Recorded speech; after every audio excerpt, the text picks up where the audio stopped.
Instagram at the same time. I don't have any music. I wanted to play some music earlier. Um, and I wanted to be outside too, so desperately, but it's not working. It's not working, not right now. So I am just going to take a chill pill. On Thursday, it'll be out. I'll be outside. Be better, a little bit better. So I came on because I want to keep giving motivation to others, but it's also motivation for myself. So if you're working, if you're moving, take a break and chill with me for a minute or, a couple of minutes. That would be good. Anu Moon, welcome. Anu Moon says, I am well. Give thanks. How are you? I'm doing well, strong. Just coming off of a fast. And I know we had conversations last night about or what we went through. So let me share. I had my teeth were driving me crazy.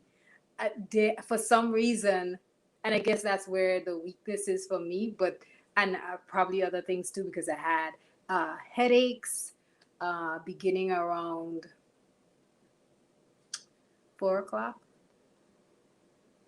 4 o'clock, on Yom Sheni. Um, Actually, I had a headache or two prior to that, but it wasn't consistent. And then later on in the evening, my teeth they kept bothering me. When your teeth become sensitive, and then you have something crunchy, and the crunch causes the vibration to irritate the teeth. Greetings, Deidre Sali. But once that happened, I I couldn't think. It took over everything. It took over. All of that sensitivity kind of took over. But and I mean, I got some other things done, but I couldn't help but to think. I kept saying, what is going on? What's wrong? Why is my teeth hurting me? Why? And it felt like it started off on the right side earlier in the day, and it just expanded and went across my whole smile. Every tooth started to ache.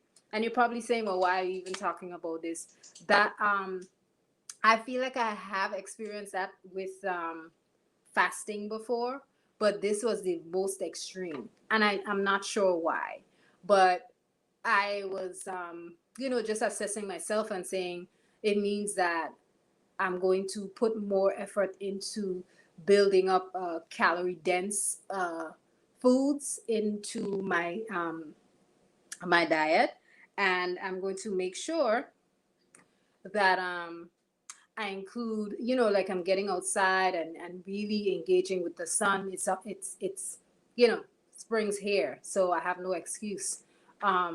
But it's really about making sure that I have high levels of calcium and consuming foods that will support me, because I couldn't figure out why my teeth were just going through that pain. But then I wasn't satisfied with just saying, okay, let me just bite through the pain and keep working. I had to, I had to actually find out. So something, I'm not sure. I think I typed in, started looking up pain in the teeth and what where does it come from? Why does that happen? But I specifically included keywords or phrases like fasting. And one of the things that came up was ketosis. And I said to myself, well, no, your body doesn't really go through ketosis beyond that until a certain number of days. Well, ketosis actually occurs or can begin between 2 and 4 days.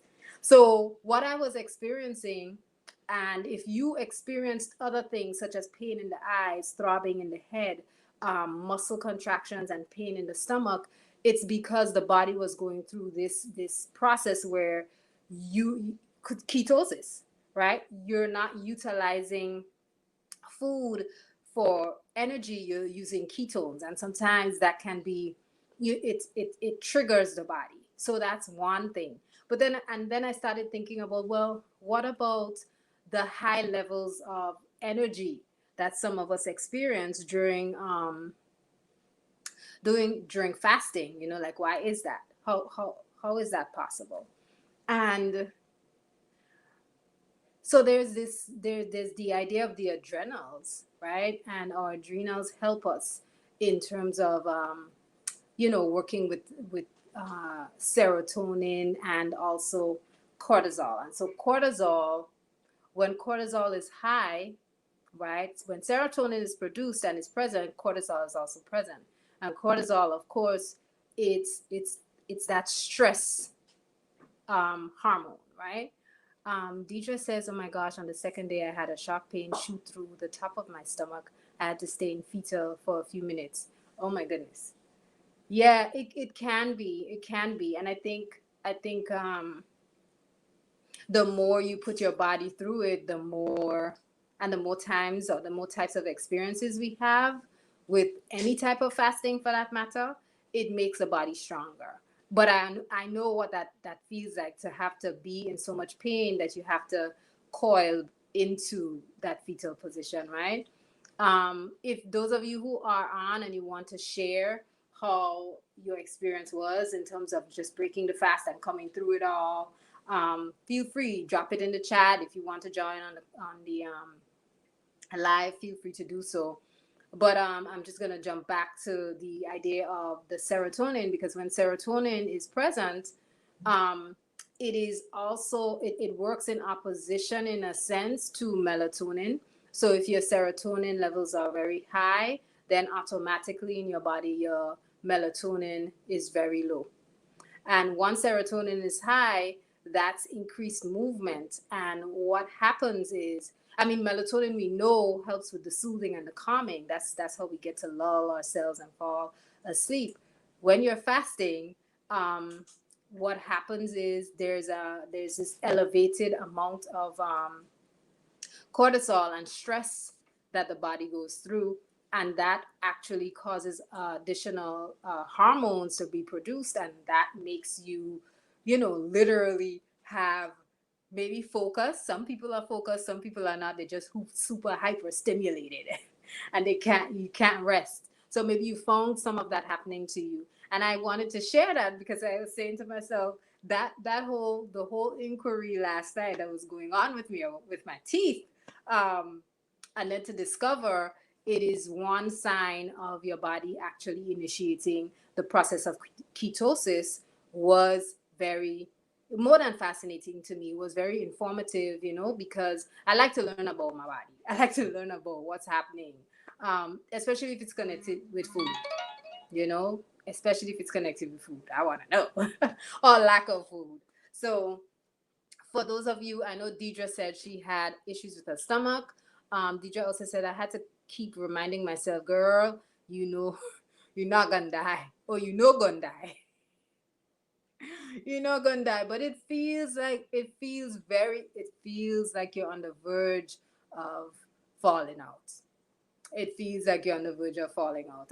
I'll tell you. I could tell you about the 1:30 experience on Sabbath. I could tell you, well, 1:30 on Yom Rishon. That was Sunday dawning, right? I could tell it's very, yeah. And I could say that because I'm up at that time. I found myself being up. There was one time I just fell asleep, but I found myself being up at weird hours, 1, 2 o'clock in the dawning. And I know there was another sister who shared she was up at 1:30 or something. Probably I'm melding the times, but she was up at 1:30 going through it, in the dawning.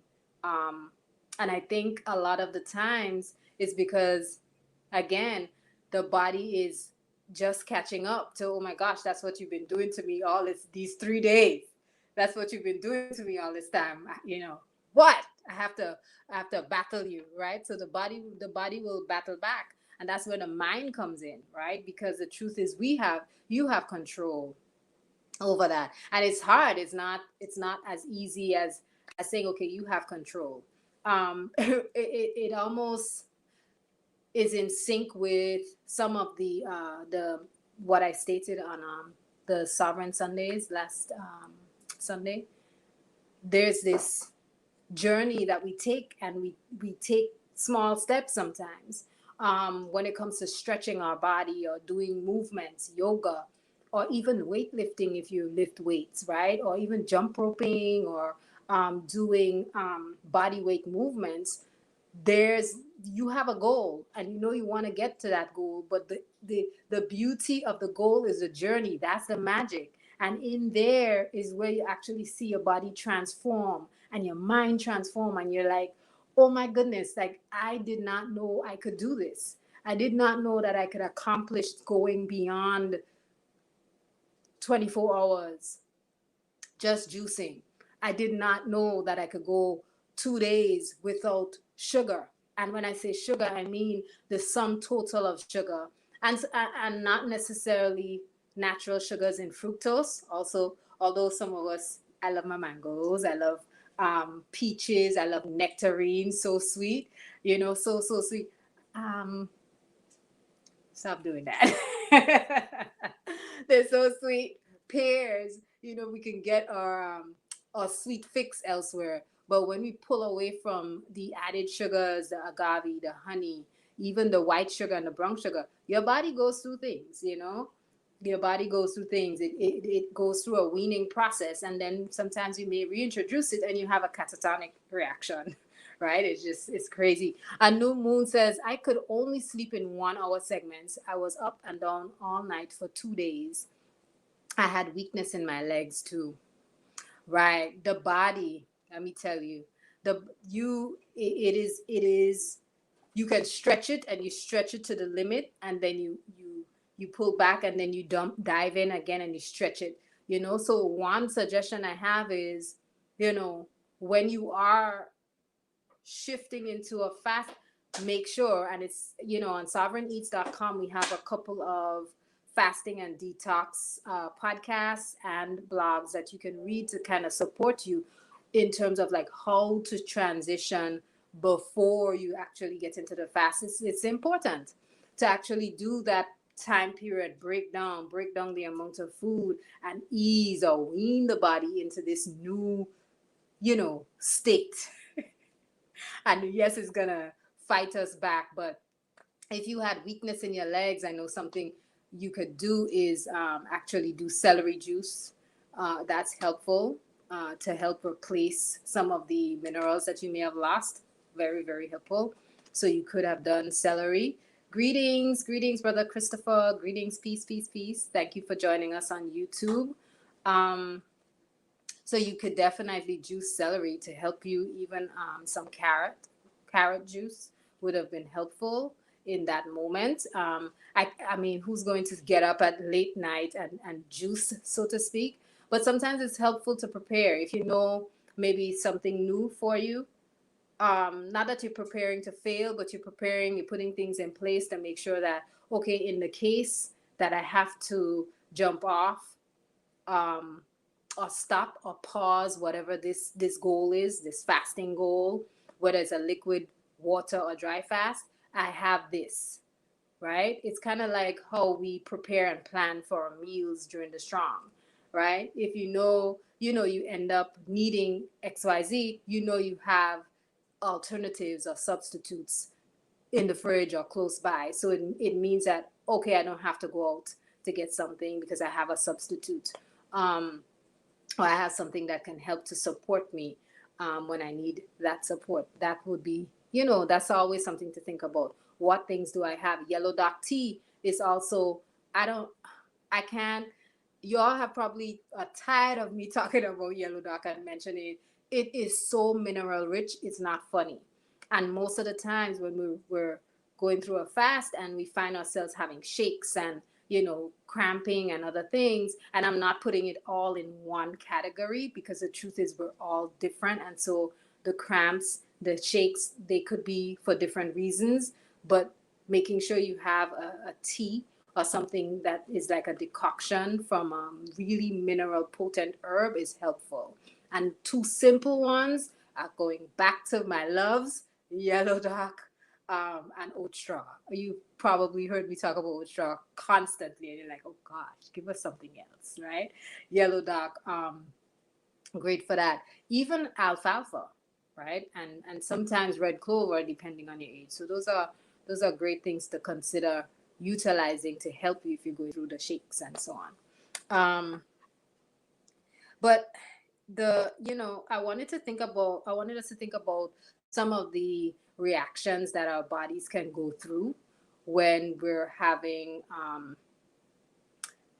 higher levels of serotonin. So we're constantly angst and constantly moving. We're up late at night. We can't find ourselves resting. I wanted to talk about that too because I'm doing this midday motivation. Sometimes it's really important to think about at midday we're breaking for a pause to assess what we've done and what it is we need to do. But sometimes if we're not up and we're not functioning at the crack of dawn or not functioning properly um, from, let's say, 7 or 6 in the dawning, it can affect the rest of your day, the whole day. So essentially, what I'm saying is like your rest and all of what you do the night before actually affects what happens to you in the dawning, down to where you sleep. Down to where you sleep. I love to grab my sleeping bag and lay on the floor. I'm being straight up and honest. There's something about laying on the floor that's for a long time I enjoyed, and so I'll grab my sleeping bag and I put it on the floor. But sometimes it doesn't always work to my advantage, and it kind of affects how I function the next day. So really important for you to think about. I actually thought of sharing with you all that you can utilize doses of vitamin C to support you, right? So I thought of sharing vitamin C, but then it's like most people take ascorbic acid, and that's not, if you want to bring balance to the serotonin and melatonin levels, it's really important to make sure that you have doses sufficient vitamin C. And if you're not a consumer of fruit or certain veggies, or you consume veggies that are prepackaged, pre-cooked, frozen, you're not going to have an adequate access to the levels of vitamin C nutrients you need. It's going to bother you when it comes to sleep, and it will break up your sleeping patterns badly. Apart from all the stuff we do to interrupt our circadian cycles, it will break up your sleeping patterns. And you'll find that when you get up in the dawning, when you get up in the dawning, you're supposed to have a certain balance of serotonin and melatonin in order for you to wake up, right? That those two hormones have to be present in a certain balance for you to wake up. If they're not, you'll find yourself groggy, wanting to sleep more. It's just unstable. But it's not just about the hormones. It also includes other things such as vitamins and nutrients and minerals that you have to have. So vitamin C, I wanted to suggest, is something you can take. Again, ascorbic acid tends to be the one everyone jumps to, but when it comes to regulating those hormones, you need natural whole vitamin C. So, get up on your fruit game, get up on your vegetable game. Don't underestimate the red pepper. Don't underestimate the red pepper. Just adding it to salads, and eating it as a fruit. Let me not suggest that because I don't really eat it as a fruit. If I have to eat it, I'll have dip with it. Okay, so that's the reality. That's the reality I wanted to share with y'all. I'm staring at the screen sometimes too when you see me staring down, because I want to make sure that I'm seeing and greeting everyone who comes in. I see Sister Kashia, greetings, shalom, shalom, shalom, and Ima Sequoia. Thank you for taking that break with me. Um, Deidre Sully says, I slept on the floor for the first 2 nights. I see. Yes. Yes. Sleeping, getting yourself grounded, as Brother Chris says. He says it's truly grounding. Grounding yourself is really, really helpful when you rest, but it can hurt your neck. So, make sure that you have the proper pillows and cushioning and you don't overdo it sometimes. Sequoia says, just jumping on to say greetings to the Toda for the midday motivation. You are welcome. You are welcome. I jump on and jump off when you need to, because I know everyone is in like the middle of the day. I couldn't even make it outside because I really, I just want to keep moving seamlessly. But it's beautiful outside, and on Thursday we will be in the sun. It will be outside in the sun. Um, so when it comes to vitamin C, I also wanted to say you can couple vitamin C with potassium to kind of help you produce some of the adrenals if you have low adrenals, right? And if you find your serotonin levels are higher, and you know this because you'll find yourself up moving up, you'll probably have stress levels that are high, cortisol is high, and you're going to find yourself not resting well at all. At all. Making sure you have mineral, and I spoke about making sure you have higher amounts of minerals in your diet, and tapping into um, a couple other things such as, and I'll always go back to herbs and herbal blends and teas, because those roots, when you consume foods that are roots, very helpful. I always talk about getting burdock, um, fresh burdock, and utilizing it in your fresh food, your raw food, or even your cooked food will help you, or even juicing it. That's a potent source of mineral. Eating aloe in the dawning, yes, aloe gel.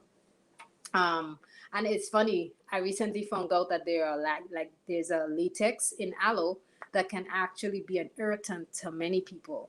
So if you find you use aloe, and it probably irritates your stomach, it's when you eat it, it sits on your stomach, or you put it on your skin and you break out. It's the latex. So what you do is you take the leaf, and you can sit the leaf in a tub of water. Pipe water is fine. Distilled water better. Spring water even better.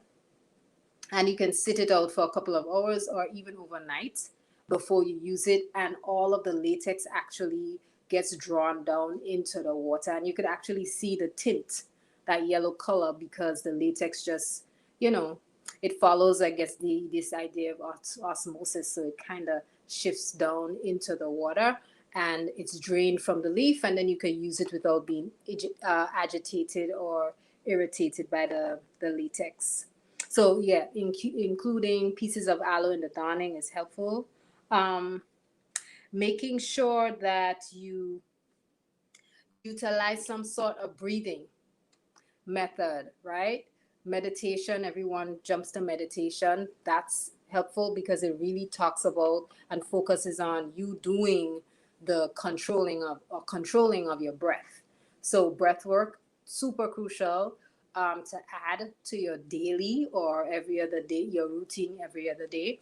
Um, you may want to use alternative nostril breathing. That's fantastic. Again, it's not something you have to do every day, but it's something you could literally do while you're in the car driving. You could, I'm not saying close your eyes and lotus pose, just making sure that you control the breath, inhaling deeply and pushing yourself to see how long you can hold the breath. Um, Slowing down your breathing and taking deeper breaths, because deeper breaths are equivalent to higher levels of oxygen, right? Instead of short breaths, taking longer, deeper breaths to make sure that, you know, you feel revived when you're breathing, and it just doesn't feel like you're constantly, struggling to breathe. So that's what I really wanted to share today. If you want to share some of your experience through your breaking of the fast, you can put it in the chat.